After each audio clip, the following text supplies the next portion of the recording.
untouched. I want to make a prediction here, boys. I want to make a prediction. I think that in like 2 to 3 weeks, we're all going to be complaining about how OP Earthshaker is. I think this hero is unbelievably broken and unbelievably overrated. I think the Aghanim Shard is completely nuts. You can one-shot creep waves by Underrated. Underrated. I think people go for it, but I think this hero should be first round pick, first round ban every single game. In NA, it's like it's barely touched. It's like it's not even in like the top 30 heroes in pick ban.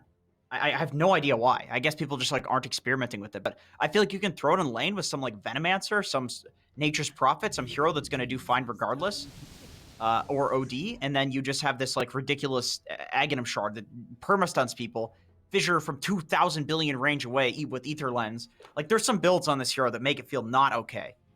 2 to 3 weeks, it's going to be OP. Everybody's going to be complaining. I think it's pretty objectively. I say objectively as if there's been an opinion that is not objective in Dota, but probably top 3 shard in the game. Okay, easily, actually, if not number 1. Up until this point, Earthshaker's literally ignored. Is that? Last series he was picked. In the last series, yeah. Moon Meander played it in just the last series. That may have been our first, though. I know I can't speak for all of lower division matches either. And I was also tracking pub play, and yeah, Earthshaker's getting a lot of games in, but not a lot. As I got some bad news, I was indeed on the qualifiers page, so my stats are completely wrong. I'm gonna go ahead and Thank see you, Jenkins. what big analysis here. Sorry about that, guys. Hit that refresh button. Yeah. Okay. I still fairly ignored, surprisingly. Yeah, still fairly ignored.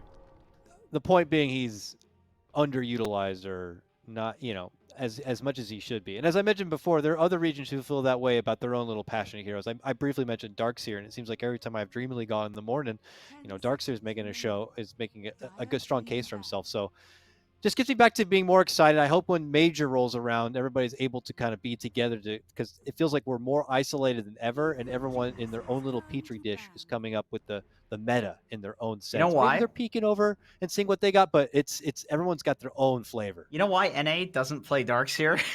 Because it's all about the duo between Darkseer and one other hero in the lane, and then the duo between Darkseer and one other hero in team fights usually. And in NA, we're all individuals. We got our personalities. People don't necessarily like to play with each other. So. I mean, is that why we don't even see Wisp in general a lot? In NA, yes. Only a couple of specialists can pull it out, but in pubs, people don't trust each other. People don't trust each other. Nobody trusts. No. That's a fair point. Yeah. Yeah. All right, a couple of cores do come out since we last chatted here. The Wraith King for Evil Geniuses. This is probably one of the most meta lineups I've ever seen for Evil Geniuses here. Yeah, true. And then Morphling comes out for Black and Yellow. But yeah, I mean, this is 7.28 right now. So who's their last pick then? Who's the off lane? Who is the most meta off lane right now? For EG. Batrider would probably be right, but that's banned. Yeah, Batrider's banned. Enigma banned. Enigma banned. Oh, they banned Tide themselves, actually. Interesting. Beast was out there in one of the later bans in the previous draft and is still out there now. So they need something that does well against Morphling. You said that Ice was playing Sand King. I think that does really well against both Morph and Storm. You have the instant disable for them, and Morph. Like if you catch this guy out with Agimorph on or not Strength Morphing, he just dies. So I was gonna say Nature's Prophet.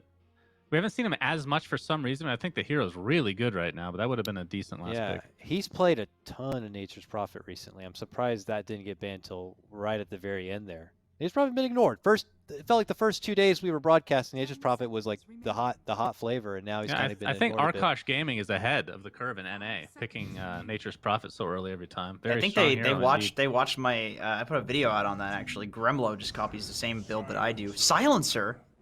Oh, okay. Jenkins, we just witnessed a Silencer in the last series by the hands of Saberlight.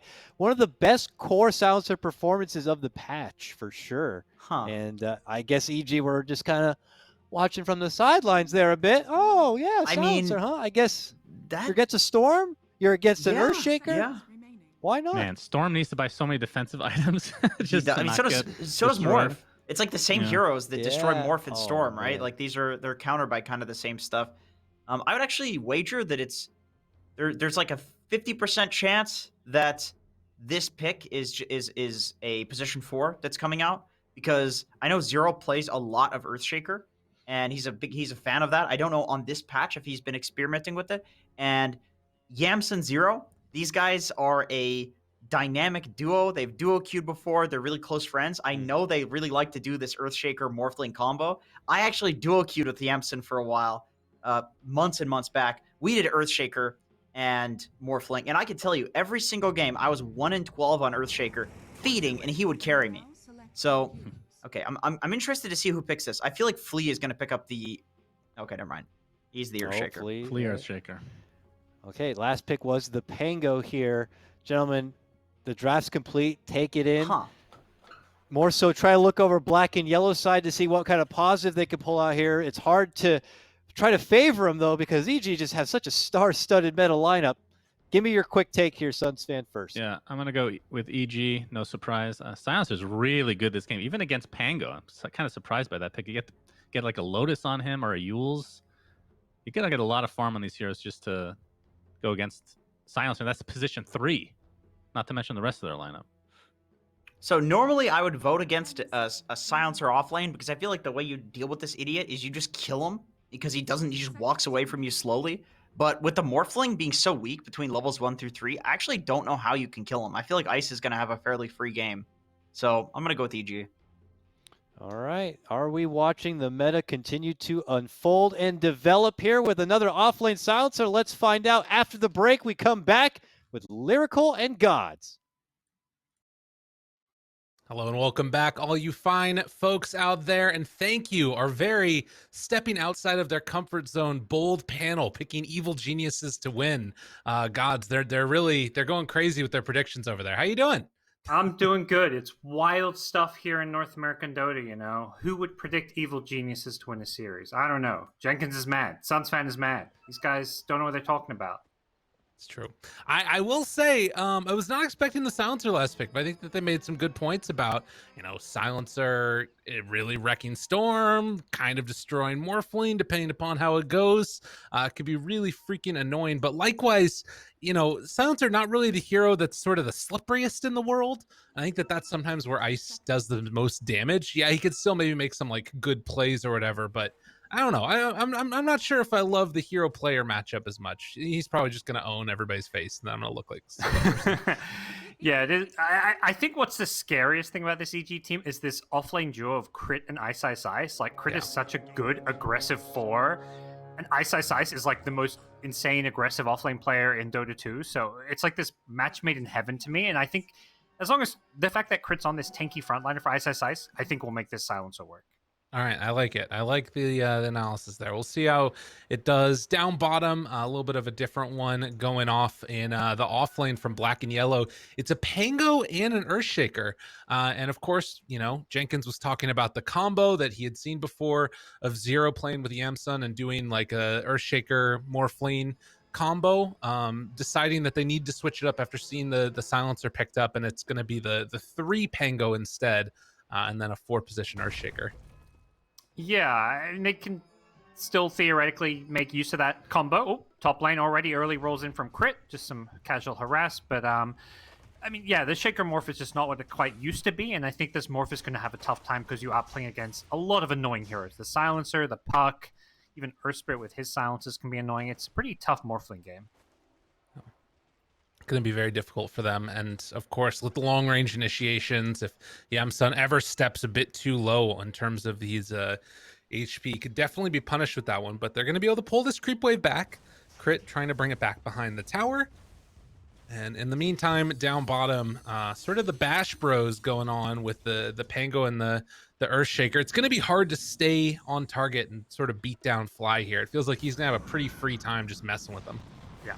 They're just harassing and poking whenever possible. I like what Fly does. Just uses the Illuminate, doesn't full channel it, so the range creep gets down to deny range, just does some light harass whenever possible. Very nice stuff. Mid lane, Abed facing off against Ryoya. Ryoya already off to a much better start than we saw in the last game. So he moves forward, tries to maybe get a pull action on. No, doesn't have it yet. Just now gain level 3. Yeah, even though we saw last game Abed win the 1v1 matchup perhaps more convincingly than the hero matchup should have gone. By no means is that reflective of Abed, being the better 1v1 mechanical player. I think Ryoi is a very mechanically strong player, maybe just had a bit of an off game.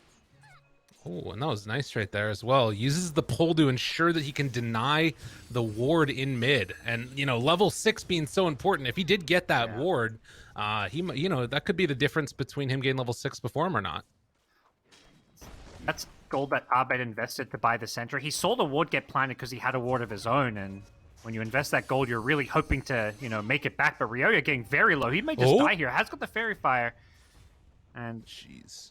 Fortunately, no point in waiting Rift just yet.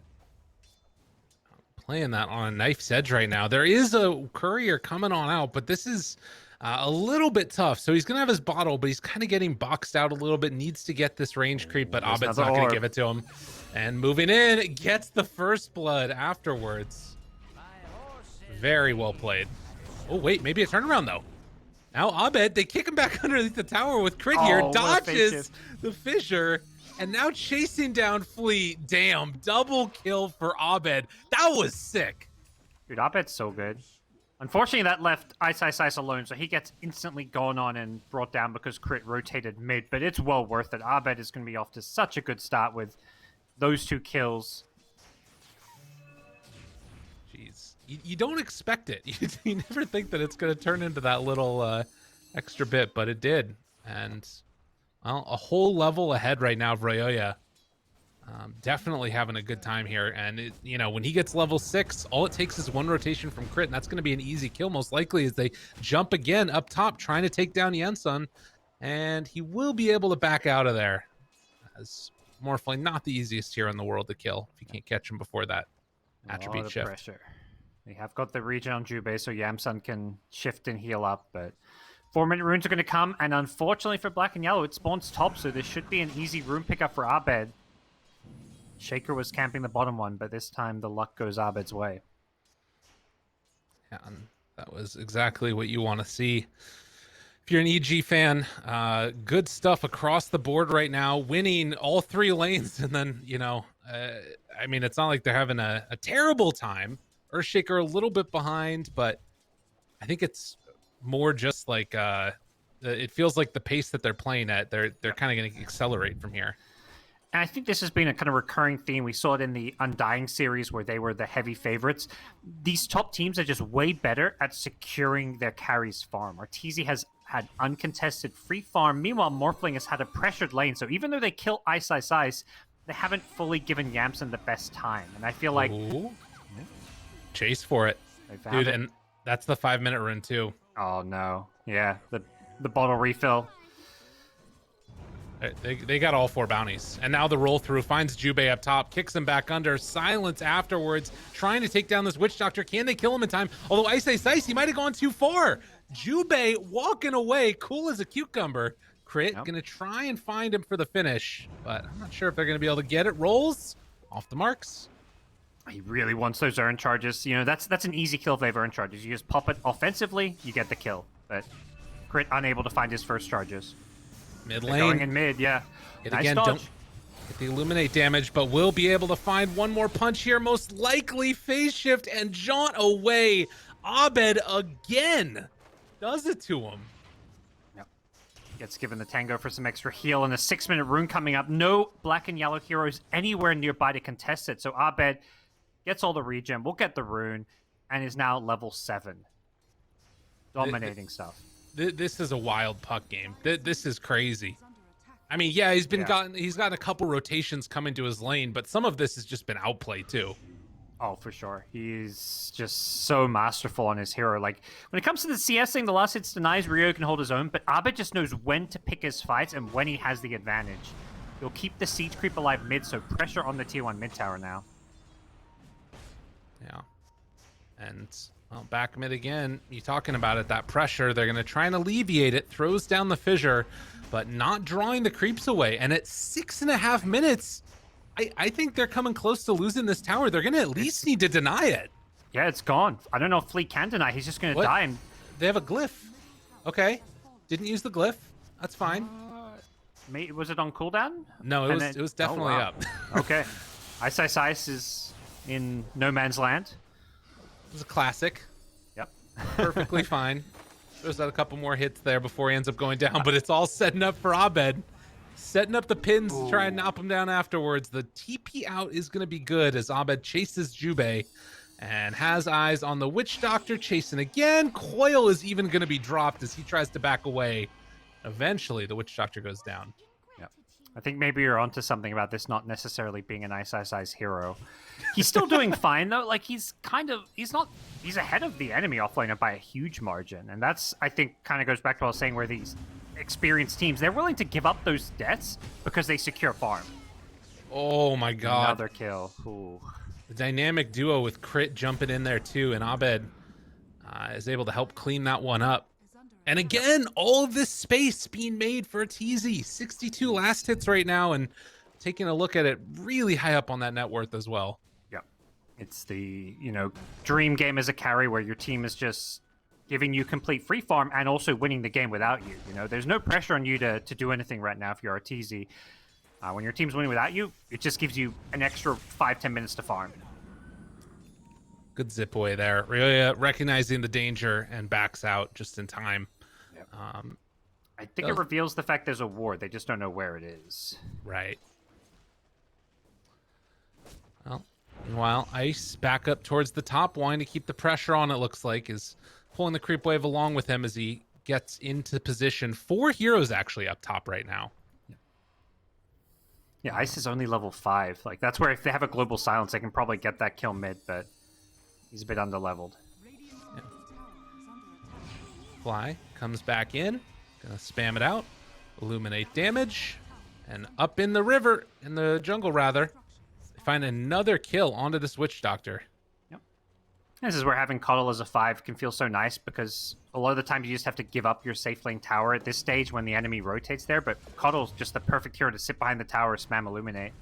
No, TZ's getting kind of pushed out of his jungle, but he's got backup, and it looks like they want to try to take the fight here, but Dire side with some good vision around that mid lane. Yeah, they're playing it well. They're heading down bottom now on Dire, and they drop down a ward, Fly off to the side. They're going to try and hunt for him a little bit, it looks like. Zero goes for the roll-up play. Thought about it. They'll find He just accepts his fate. Yeah. Okay. So a trade, and not really anything being gained that much by the rest of EG. It's mainly just like spraying out and farming, maybe a little bit of damage onto this tier 1 top. Yeah. It's a nice move from Black and Yellow. You want to get that tower, and getting the extra kill is really nice as well. So we'll see if EG make another move soon. They have got Puckstream Call back up. Rune gets denied by Jubei, so that's at least preventing Puck from continuing his Rune dominance. But still tricky position to be in. Yeah. They're really kind of huddling them up just in this side of the map over there, not really giving him much of an angle onto even farming that mid wave. It's pretty dangerous right now for Black and Yellow. And, when you're stuck to your own triangle and that's about it, this net worth lead is just going to keep on ballooning up. Yeah. Going for the Witchblade on Abed's Puck. Very strong item for this hero. EG have got all the tools they need now to start taking some fights with the gold lead and also all their key level 6s now. Well, we can see the plan at least right now for Yamsun. He's trying to get into the Manta to deal with the silences that are plaguing him, and then afterwards right into the Aghanim Scepter. So this timing, we've seen it a bunch of times. Usually it's nicer when you're, starting out a little bit ahead, but you can pull things back around, and particularly when there's like super immobile heroes like the Ice Silencer, who, by the way, is about to get jumped on here. Roll out. Can they He's find got him? backup, though. Trying to do something here. Echo Slam going to be used. The follow-up with the Fissure. Chase down dead, but can they get out afterwards? Coil only hits onto one. Crit trying to find himself another target as Zero TP's out, and Jubei also looks like he's going to escape. So they trade 1 for 1 there. Not too bad for Black and Yellow. Yep. I think Zero just barely outside of that Dream Coil range. He did a good job to get the hell out of there once they killed off the SSI Silencer. So 1 for 1 trade. Definitely something you take as Black and Yellow. All about getting their Morphling online, but the concern is always going to be our TZ is just continuing to free farm, and he is out farming your Morph. Absolutely. And I mean, those little kills don't matter quite as much. Jubei going down. The biggest thing with that is just, giving earn charges over to crit. He's got 3 of them right now. And when he eventually finishes off that Spirit Vessel, it's going to be a pain. Yeah, it's definitely tough for Morphling. Even when he has this Manta style to get off 1 silence, there's just a lot of silences. Then there's a Spirit Vessel charge, so... Right. An AoE Earth Spirit silence, there's the Global Silence itself, there's the Puck silence. 3 of these heroes with hard silences to deal with. It kind of almost feels like he's going to need, like, Manta and BKB, but then also he needs, the Aghanim, so it's sort of a damned if you do, damned if you don't type of situation, it feels like. Yep. But regardless. Interesting Coddle build, the double fluffy hat. Hey, I like it. I Kind mean, of like the similar idea to the Edge, where it's like, I'm just going to tank up and be unkillable. Well, except he's a Coddle, so he's definitely still killable. yeah, no doubt about that. I mean, it's I guess also sort of interesting, right? Because like bracers are garbage now, right? So what else can you get that's really effective as that? They find him. Damn, dude. Oh, and this haste rune with the Witch's Blade, he's just going to kill everybody. Oh my god, Abed is a monster. Oh, he accidentally hit the Ancient with the Witch's Blade. Okay. Doesn't matter. Yeah, well, they're still doing damage. That's Maledict. Oh, phase shifts it. Well played. Trying to run away from there. Abed's still beating into them Nice out, over too. and over. And then Coddle comes in with some chakra juices with the cooldown reduction. Abed's still ready to fight. TP's top. He's hunting. He sees Flea up there trying to find a Blink Dagger. God, used He's fish gonna get out already. just in time, yeah. Looks like Abed won't catch him. Okay. Yeah, that Witch's Blade is just so much damage. The Storm got solo killed so fast by the Puck because of it. Right. Well, they're trying to set up now. Abed, baits out the coil, and now he gets recalled away. Oh, that feels bad. And they're setting up at the same time onto the Morph. Silence is there. He did get the switch over, but I don't think it's going to matter. They got their eyes on the prize. Take down Yamsun when it was so close to being a kill onto Abed. And now Black and Yellow need to get out with 0 as well. Chases forward. There's the coil down, looking for more. Can they get him? Can they kill him? Needs a kick. We'll find it. And a couple more punches end his life. Devastating. Wait, Jubei? No. Not going to be anywhere near enough damage unless there's some kind of follow-up, which doesn't seem to be. Yeah, he's got phase shift too. Yep. Well, the game of roly-polies is won by the Earth Spirit there. Poor Pengo getting chased down, and Black and Yellow just feels like they're in full defensive mode here. EG just always having the numbers, using the Coddle recall well. Abed just, watching him play Dota is always a sight to see. It's really been cool. Like, so many of the early plays that we saw there, and then, like, I think playing with the recall, too, provides so much more potential for these, like, cross-map things going on. It's just really neat. I like watching it. Yep. Quick Arteezy check-in. He's 0, 0, and 0. Having a blast, hitting some creeps. I feel like EG's going to walk away with a 2-0 here, and it'll basically be like Arteezy didn't even play a game of Dota today. That's kind of what it feels like, isn't it? Hopefully we get someone else in the interview who was actually playing in this game. Abed, not in trouble. They got the global out. That's going to cover him. Catches the coil now onto this Morph lane. He's still staying out of there. Flea goes for the big dunk. This is kind of okay for them. But, well, Arteezy has shown up to play a little Dota now, and going to beat him down. Finds themselves 3. They did lose Abed. That's at least something. Is Yamsun chased? He's out of there. How much gold was that? Blink Echo coming in to bring down the Puck. It was kind of an even gold exchange in the end, with Shaker, I guess, a little bit happy with the outcome there, and Pengo getting a good 500 gold out of the 5, but they'll lose a tier 2 tower, and it's pre-20 minutes, so EG can go and take the outpost. Oh, Rio, your bottom. They got him again. Silence is out there and no defensive items, not even an Orchid. Yeah, his game was just completely stopped in its tracks after those couple of ganks, and has just not been able to pull it together since. There's his Orchid. Nice. Also with the Witchblade. So it's so hard. When you get this Orchid and you're in this position where you're behind and playing defensive, it just feels like an item that you're not getting much value out of, because we're going to have to see Black and Yellow now smoke up, play aggressively. Otherwise, Orchid is just wasted gold. Their comeback comes from Blink Shaker and Orchid Storm. Right. Well, and they have the blink now, but no Echo Slam at the moment, and they actually kill off his courier. Oh no, another one. Tough stuff. Well, 17 minutes, a 12,000 gold lead. Evil Genius is definitely keeping up and just absolutely demolishing here in this game number 2. Yeah. It's going to be similar to that Monkey King game where Arteezy's just going to hit a point where he's just completely farmed out of his mind. Nobody can out-carry him, and it's probably going to be like a 20k gold lead in no time, unless Black and Yellow can make a move soon.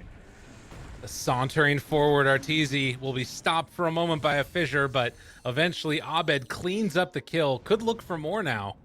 Who needs a blink?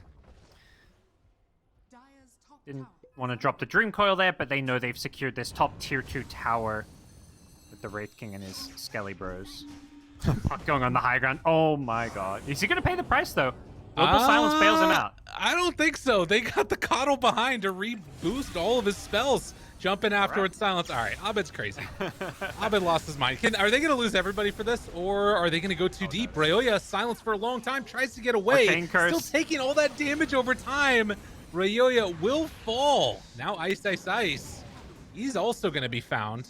So the trade-off here, Crit looks to escape because Zero can't quite find the angle on that rolly action back and forth. So they went a little bit insane. Oh, back in mid. Crit going wants for this more. kill. Oh, wait, he didn't get it off. Doesn't have a Manta. No, nothing. Yamsun? Oh. The courier dying. He has the gold for it, but he doesn't have his courier. Oh. He will survive, though. Crit, not quite enough damage, even with the Spirit Vessel charges, but, you know, the SEA duo on this EG team, you know, trying to bring some SEA flair to NA Dota with some good old-fashioned tier 3 tower dives there. I love to see it. Abed diving tier 3s, Ice, Ice, Ice saying, I'm here, I'll back you up, drop a Global Silence and run in with you, but it does give some signs of life for Black and Yellow.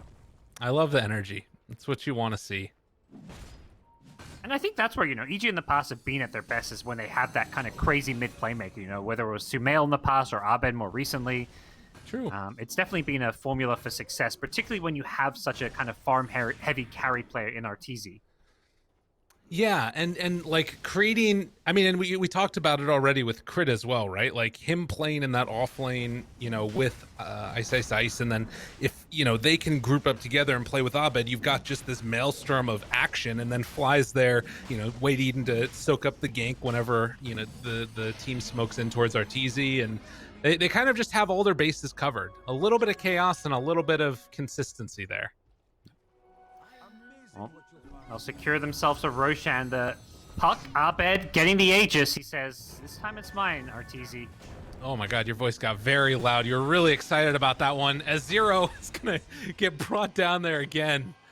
And a 15,000 gold lead now as they find themselves another hero. Dude, his inventory really hurts. Poor old Pango. Yeah, just the casual blink, but team fighting's the only option now if you're Black and Yellow. You're not going to be able to outfarm EG. And waiting for this Ags on Morphling just feels like it's too far away. Yeah. Also, Flea only has the 1 point up in Enchant Totem right now. Oh, Global. Goes in on him. Finds him again. Can they kill him in time? Yes, indeedy doody. Amsum trying to get out of there. Already using the TP, so he will escape. But Jubei has to waddle away. Very hard to get out. Does he do it, though? Jukes, he needs him. Can't find him. I think they got him. Poor old guy. Or Witch Doctor. Oh, -4. Oof. Oh yeah, we've got more in-stealing going on. He's got double Witchblade, by the way. What? Triple What? Witchblade. Our Ice Ice Ice is, What is he doing? you know... Get a defensive item so this doesn't happen. No, he doesn't care. He's good. Yeah. Well, he's not good. He's very dead. The context of the game, he's good. Yeah, Yamsun, though. Super dead. Oh, the big echo. It's not going to be enough. Yeah, not enough. It was definitely not. And now Roya goes in again. Flea tried with all of his heart, but it was not enough in the end. as they're going to lose 3 heroes. And, well, Zero's going to try and cut the wave. It's about all you can do at this point. Yep. I'll get the tier 1 tower with ease. Abed still looking for more. 12, 2, and 11, just smurfing his way through the NA DPC right now. What in the heck? Crit, out of stones, doesn't matter. Kicks him away. Here's that little ass. That's my kill. And Abed with a Deso queued up, has the phase shift attack. Everything just continuing to look worse and worse for black and yellow. I love this. I say immediately pops smoke and TPs out with this double witch blade. Yeah. He's just You like, know- all right, I want to fight. He's like the guy in your team who's like, feeding away, but he's still getting carried, and he's the one trash talking the most in all chat. I say, yeah. I mean, Exactly. he's impacting this game. Don't get me wrong, but definitely Yeah, he can press stand R. up. Yeah, he's Good. There it is. There we go. He got it. That's Thanks, it. buddy. Now roll in. And because of that R, they win the fight. Yep. Jeez. Well, a lot of damage onto these buildings. They've taken the other tier 2. Roche, it was just claimed, and they've still got it for another a minute and a half now, but Abed's going in. He doesn't care at all. Kill me once, I'll only come back stronger. Silence, chase down. Doesn't even matter. They're going to be fine. And chase forward for more, actually. Arteezy. It's the long stun. Jubei ends up falling there as well. Well, yep. That's a tier 3 tower, and that's likely a set of racks. Do we have the Aghanims yet? We're still 1,500 gold away. And just 2 points in Enchant Totem still, so not sure things are gonna just magically turn around for black and yellow anytime soon. They're not gonna GG out just yet. They're gonna go down at least 1 Rax. As you see Yamson just farming the enemy jungle, playing keep away. All right, he queued up another Witch's Blade. Ice Oh, Ice for Ice is a sure. meme. Jeez. 25,000 gold lead at 31-9, and well, now they're settling down towards the bottom side. Still about 20 seconds left on this Aegis, so if they walk up there's a chance they could burst Abed. But oh my god, he's just going in. Aegis being reclaimed soon. He's got another 15 seconds. Lots of damage out there. Crit thought about going for the roll-in. They hang out again for the moment. Jubei just being bullied under his tier 4 towers. Oh no. And now the coil. He jaunted in. He went in. This guy's crazy. Aegis is about to be reclaimed. It's going down now. He breaks the extra regen coming through for it. Crit. Getting a lot of extra damage onto him as well. Abed. Abed's just going. He's I letting mean- his play do the talking. I don't know. He's so wild. Like, does not bother him at all, that Aegis coming out. With that orb speed and distance, he's just wreaking havoc, going in and out. Doesn't care about the Aegis being down. Arteezy shows up. But it's all Abed. This is the Abed show.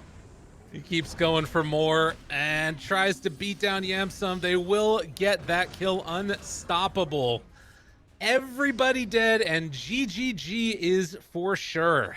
My god, that was a hell of a beatdown. Yeah. EG just a few steps ahead, a few tiers above. Poor Black and Yellow, who, expected outcome. Definitely one of the newer NA teams that is looking to learn from their experience here in the upper division. They're not going to be a team going through the major, I could say pretty certainly, but they're by no means slouches. They're playing against the best team in NA. For them, it's all about, improving week by week and trying to avoid that relegation. You don't want to finish bottom 2 because that's where, suddenly season 2, you're playing in the lower division. Yeah, and I think that this is a team that, they definitely can. They've already won one of their matches against, those other squads that they're planning on battling it out between. And I think that they can learn a lot from this match. Go back through, watch the replays like you're saying. Any other final thoughts for Evil Geniuses? They looked really clean today. I mean, there's little things that were weird, but, that's them. Yeah, I mean, I don't feel like I learned a whole lot about EG from this, other than, some of their players are still the same players. Ice Ice Ice is still a troll. Abed is still as insanely talented as he always was. I think for EG, you got to look forward to the real test, which is going to be Quincy Crew, and I think they even play Team Undying next week. So that's going to be a really interesting match to see. All right, well, ladies and gentlemen, we're going to go a quick break. When we get back, the panel is going to break down all the action. And I'm really excited to hear what they have to say because they made some really bold bets again about that last one. But do a quick break now. Back again with more NA DPC action here. Our day is just concluded with Evil Geniuses coming out on top. I'm back with Suns fan and Jenkins. Gentlemen, I see according to the lighting in your rooms, the sun is coming down and setting on yet another wonderful day of NA DPC action with an expected outcome here. Suns fan, Evil Geniuses make quick work of Black and Yellow going 2-0. Your thoughts on game number 2 in the series? Yeah, I mean, I think we can all agree that there was a bit of a skill discrepancy in that match, but I feel like from Black and Yellow's perspective, they made it a little harder on themselves than they really needed to, based on just their picks. I know it's kind of nitpicking at the end of the day, but like game 1, we talked about the Timbersaw, which was swiftly countered by the Monkey King and Enchantress for the lane, and then this time around you pick Storm into Puck, and then you leave open the Earth Spirit Silencer, and then you end up picking Pango later, which is countered by the same hero. So it's just kind of weird overall for the draft. Maybe it was just more of a pick heroes that you're comfortable with, as opposed to just looking at from a, purely this counters this perspective. Not sure, but either way, Stompy 2-0 for EG. Would you say it was a shellacking? Shellacking, yes. Okay. Yeah, anyway. Jenkins, anything else to add on every side? Thank you, Jenkins. Yeah, you're welcome. I'll be here all week, guys. This reminded me a lot of the, back in the day when I would duo queue with all Yamson there. And yeah, we'd have the 15k odd gold leads against us, and he'd carry us on the Morphling. But unfortunately, this is not a pub game filled with your Jenkins Dotas and so forth. It's EG, so you can't just carry off the back of this ridiculous, cheesy Morphling Earthshaker combo. I don't even think we got to see them do it with the Aghanim Scepters. It's EG just won all the lanes essentially, and then Arteezy was farming while the rest of them ran around killing everybody. It was a shellacking, in the very least. We're lucky enough now. We have Crit actually joining us on our winners interview. Crit, congratulations, of course. You guys are still sitting at the top now on your 3rd series, scoring the win here against Black and Yellow. You yourself, great games on the Rubik and the Earth Spirit, 2 heroes that we know are signature to you. So I'll just open up with the question. Are you still enjoying your time playing Rubik and Earth Spirit a lot? Or are you kind of eager and hungry to try out something a bit different in the meta? No, I think I'll never really get tired of Earth Spirit personally. Like I can always play this hero and have fun, and always feel like I'm learning something new or improving. So for me, it's just that one hero that I can always turn to. Rubik is a little bit more situational. There's definitely times where I'm not too happy to play Rubik, but I would say Earth Spirit, it's never really the case for sure. And I kind of want to double dip a question here, and I don't want to speak if you're drafting or not, but while you're having fun playing Earth Spirit, we couldn't help but notice that Ice is taking up the Silencer in the off lane, which we saw earlier, of course, in our previous series. Did you guys happen to note that series and try to give the Silencer a spin yourselves? Can you speak at all for Ice and his time enjoying the 3 Witchblade Silencer? What was that like? I mean, we saw the series earlier, but I would say it's unrelated. I mean, obviously it's in your head because you saw it earlier, and then you might subconsciously think about the hero, but I don't think it's that related to that. I think it was just a really, really good Silencer game, and it's a good lane with Earth Spirit too. It's a range hero, so it just made a lot of sense for us. I think Daryl is the type of player that can play pretty much every hero in the game. At least he thinks so himself, so it's very easy to draft for him. He's never really scared of playing anything that comes his way, so it's very easy for me to lane with him as well. If I have some idea about what my heroes need for their lane, he will always be ready for it. I could go on with more questions, but I do have Suns fan Jenkins here, of course. Suns fan, anything for Crit? Yes, Crit. First of all, congratulations on the win, good sir. Do you think what's the best way to actually phrase this? What is your comfort level with the 5 that you have, with Ice obviously being the big addition lately? And is there a team you're looking out for specifically in this region? Or are you guys more, basically what Arteezy said in the interview, more focusing on yourselves rather than the opponent? I think we've only been practicing for like 2 weeks now. It's only been 2 weeks of us pretty much from the start of practicing with Daryl and Ice, or Daryl and Abid. So the first couple of series we had were pretty rocky. I would say it was a lot about ourselves, and we were not really played together. Like we weren't really playing very much like a unit. I think in the last couple of days, our scrims are getting more clean. It feels like we're more comfortable with each other, and like we understand what everyone needs to do. So now I think it's getting more of a case of like, who are we playing against? Obviously, some teams it's a little bit more focused on ourselves. Like we got to stay focused and not underestimate opponents. Like today, we're playing a team that we know we're supposed to beat, and it's a lot about looking at ourselves and not getting complacent. And then obviously when we're gonna play teams like Quincy Crew and maybe Undying, then we're gonna have to look more into them and make sure that we understand what they're gonna bring. Jenkins, a question at all for Crit? Okay, Crit, first of all, big fan. Watch a lot of your replays there just to learn the position 4. I don't care about the Earth Spirit. I don't care about the Rubik. What I care about is the single greatest, most viable hero in the game, and I know you care a lot about this hero too. I have a specific question for you. I'm wondering, why do you buy out smokes on Pudge? I noticed that on the courier, you'll send like at least 2 smokes, like 1 or 2 smokes on your first courier usage on Pudge, and that seems very specific to Pudge. Is there a specific reason that you do that you could tell me? No, it's not really Pudge related. It's actually, if you watch my gamers class course, I'll tell you that. I'll tell you that usually I just buy a smoke like instantly when I have the gold, because I don't like. For me, it's like a big like OCD trigger, or like pet peeve, or whatever you want to call it, if I see 2 smokes in stock. So like whenever in the game that I see 2 smokes, I'll just buy one. And almost every game, like I'll buy a smoke instantly, unless I'm playing some hero that needs like the gold for the lane.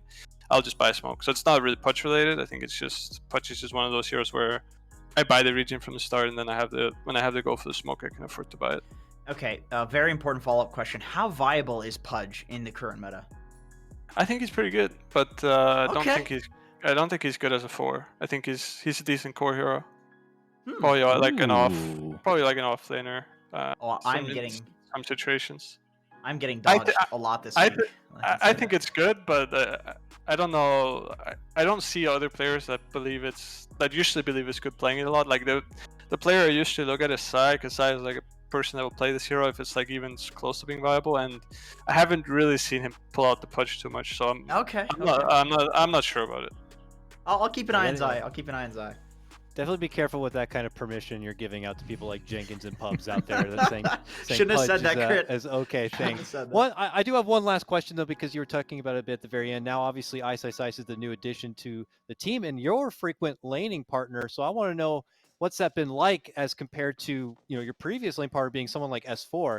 I would look at both those offlaners being pretty different in temperament. Ice maybe a bit more aggressive. So how is this new duo working out? Do you like it? Is it a bit different? Give me your thoughts.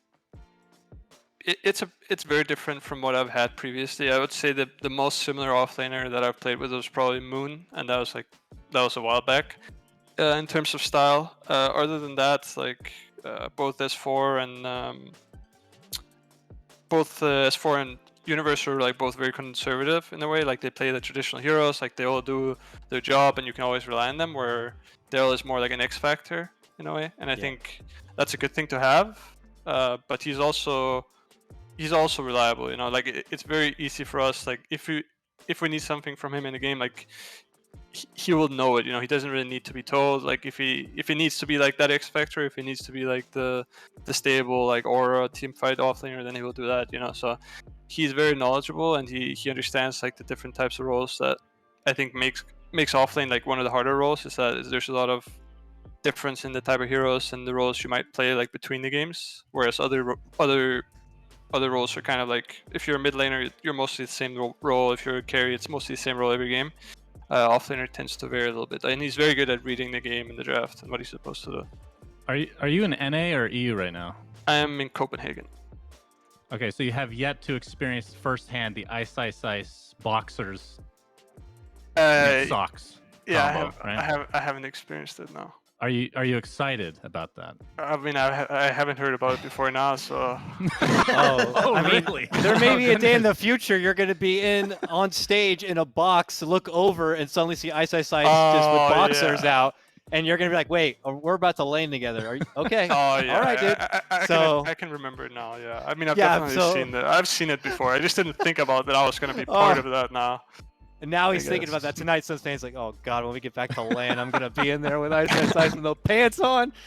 Good shit. Crit, thank you so much for taking the time to answer some questions with us. Congratulations again to you and Evil Geniuses. We look forward to next week. You guys are going to be playing against Undying in an incredibly hyped series next Sunday. So we look forward to that, and thank you again. Thank you. Bye-bye, guys. Shouts again to Crit. Go give him some love on Twitter. Go give him a follow on Twitch. He streams often. A great guy, a lot of personality, and one of the best fours in the game. Gentlemen, that concludes our action for today. So why don't we just do a bit of a recap here on where we currently stand in the NA DPC upper division based on today's results, because there's been a little bit of a shift around. The people at the top, well, they're sitting mightier on the mountain, and some of those at the bottom, well, they have a steep hill to climb here. So with Evil Geniuses getting that win, they are now 3-0 up at the top. Undying got the win earlier, and they are going to be nipping at their heels. These two go head-to-head next Sunday, so we're looking forward to that. And obviously there at the bottom, 5-man Midas now dropped to 0-3. They are at risk of being moved into that lower division if they can't string together a couple of wins. But gentlemen, looking at this, any new surprises? I think things are still continuing to develop as we expect, right, Suns fan? Yep, pretty much. Sad Boys only played one time thus far, so haven't gotten to see what their form is like. I mean, we talked about it before that. Who was it? It was IX Mike saying that they're not too worried about Sad Boys as a team in terms of top even 4. They put Undying ahead of them, so we'll see if Sad Boys has anything to say about that. That's the one I'm most interested to see at the bottom 4 right now.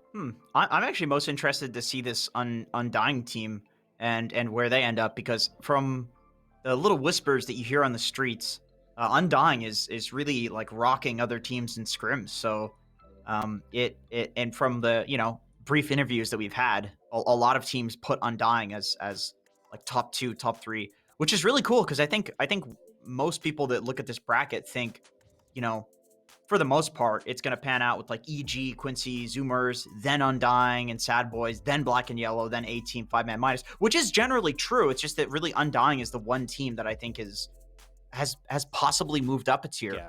which is really cool. That they've been able to develop that chemistry. Good for them. I mean, it's not an easy thing to do by any means. Yeah, there's a very hungry 3 or 4 teams there who are trying to get a piece of that second position with Undying, with Sad Boys, with 4 Zoomers and such. They all want that second place. Evil Geniuses, though, I mean, they drop one series and this whole league just bursts wide open suddenly, and anybody can get a playoff spot at the major. So that's why we're seeing so many people come by and tune in to an EG series, including all the other teams, because not only are they looking for weaknesses, they're hoping for that one crazy upset that gives them that chance to slide right in. But but Evil Jesus, they're holding strong here. So let's go ahead and take a look at what's to come here. We have the schedule of the week. Today we've just concluded our Thursday bit of action. Halfway through week number 2, we will return on Saturday with our lower division coverage. Shoutouts, of course, to Neff and to our Cryptic bringing us the coverage. You can't miss that. Go check out Felt versus the Raiders and Arkosh versus Simply 2 Based. I'm actually pretty intrigued about that second series there. And then we'll come back again on Sunday with the upper division squad, where we have Quincy Crew versus 4 Zoomers. That's a hype series right there. And then we get to see PPD's return with Sad Boys as they take on A-Team, who are still trying to secure their first win. We'll close out the day in the lower division yet again with Team DogChamp versus Electronic Boys. Gentlemen, Sunday is the next time we're here. Looking at the schedule there, it's a hype Sunday. Why else do you think that viewers should come by on Sunday, Suns fan? For Jenkins' face, For Jenkins' they face. missed him. Okay. He may be here on the first series. He may be here on the first series. He might show up on time, depending on the Hey, dentist, of course. They're very, very strict over there. The dentist that he uses. They're also quite fanatical, but that's a whole nother story. In this, well, never mind. I was about to say something. Go ahead, Jenkins. Yeah, okay. Finish this thought off, please. Anyway, finishing off the thought with Suns fan. Basically, I would say Team DogChamp are the Godzilla of the lower division. I'm actually very excited to see their match on Sunday because I love the drama that's been going on with them. You got the Arkosh Dog Champ drama. You had Lukey going on his stream and letting off a little bit of steam there. We had Ritsu standing in and possibly buying back and all the Reddit drama. I'm actually super interested in this team now because it's just this like whole, you know, cloud that's been following them around. So I want to see, like, will they bring it back on Sunday? Will they be the team that we saw during the qualifiers, or are they gonna crumble? Who are they gonna have as their stand-in? Like, it's super interesting. Yep, and all of that hype Dota is still yet to come, folks. So thank you so much for tuning in today. We'll be back on Sunday, but Saturday returns with lower division coverage, so don't go far. Take care. We'll see you next time on more NA DPC action.